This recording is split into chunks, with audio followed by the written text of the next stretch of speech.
ஆண்டவர் அந்த கிருபையை உங்களுக்கு கொடுக்க போகிறார். கிருபையை நம்பிக்கொண்டிருக்கிறவனை பாவம் மேற்கொள்ளாதான். கைகளை தட்டுங்கள். தம்பி, வாலிப பிள்ளைங்களுக்கு ஒரு நற்செய்தி. கிருபையை பற்றி கொண்டு வந்தால் பாவம் உங்களை மேற்கொள்ளாது. ஆமென் சொல்லுங்களேன். சில சொல்லுவாங்க, அண்ணே 40 days ஃபாஸ்டிங் இருந்தேனே, 40 நாள். எதுக்குடா? மாமிச இச்சைகளை அழிக்கத்தானே.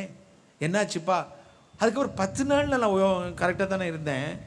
அப்புறம் 2 நாள் சிக்கன் பிரியாணி மட்டன் பிரியாணியை சாப்பிட்டேனே, 14 கெட்ட கெட்ட கனவா வருதுனே. என்னப்பா செஞ்ச? பைபிள் எடுத்து தலையை அடிக்க அடியில் வச்சு படுத்து பார்த்தேனே, அடுத்த நாள் ரொம்ப கெட்ட கனவுனே. என்னடா செஞ்ச?